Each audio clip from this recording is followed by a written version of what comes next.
Je commence par le dissimuler sous ma peau. 2. Je revête des robes pour l'enfoncer jusqu'au fond de mes os. 3. Dans l'inconfort, je le déguise sous mes formes. 4. Je me cache pour éviter toutes les mains baladeuses dans le métro. 5. Je le maquille pour le laisser disparaître en laissant transparaître une idée, un concept. 6.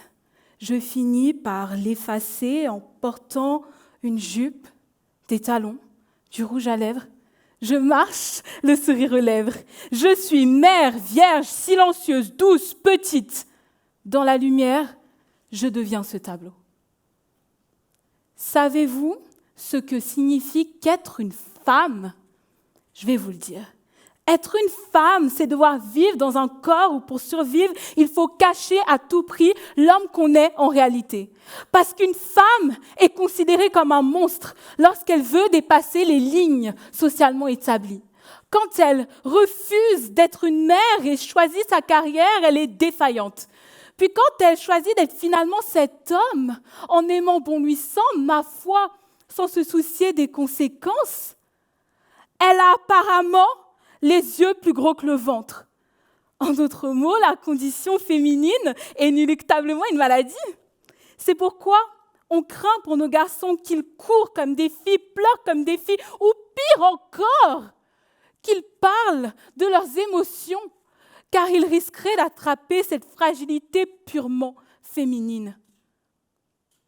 Alors, avec le temps, j'ai compris que j'étais par défaut l'étrangère de la norme.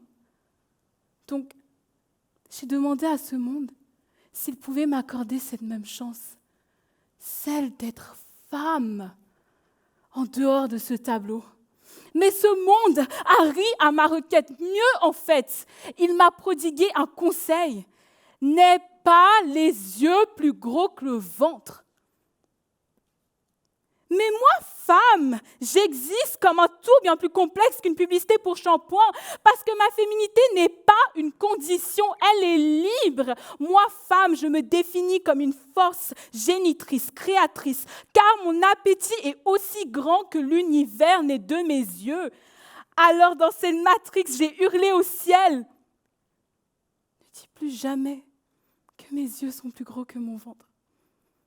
Pour qu'ils se souviennent que mon regard a touché la profondeur des étoiles, ainsi que l'immensité du bleu des océans. Et je lui ai redit, au risque de paraître redondante, que moi, femme, j'existe, en surpassant la vie, en la procréant. Je n'ai pas eu de réponse à mon plaidoyer. Donc aujourd'hui, c'est à vous que je le dis. Cher jury et public, n'oubliez pas que mon ventre a abrité le monde et son néant. Par conséquent, mes capacités n'ont pas de limite. Et je vous dis ceci en référence à ce cher Montaigne qui disait des yeux qu'ils étaient menteurs, car ils permettent à l'homme de voir au-delà de ses forces. Les yeux mentent sur nos habilités en absorbant plus que ce qui se présente concrètement.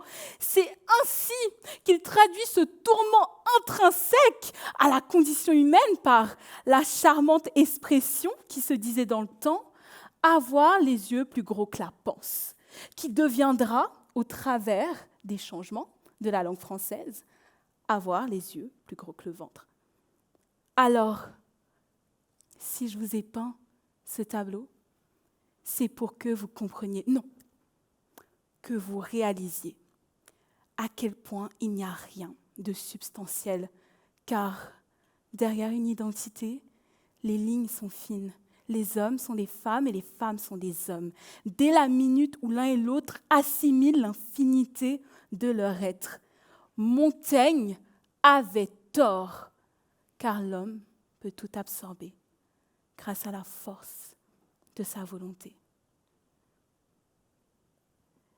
Chers jurys et public, je finirai ainsi mon propos.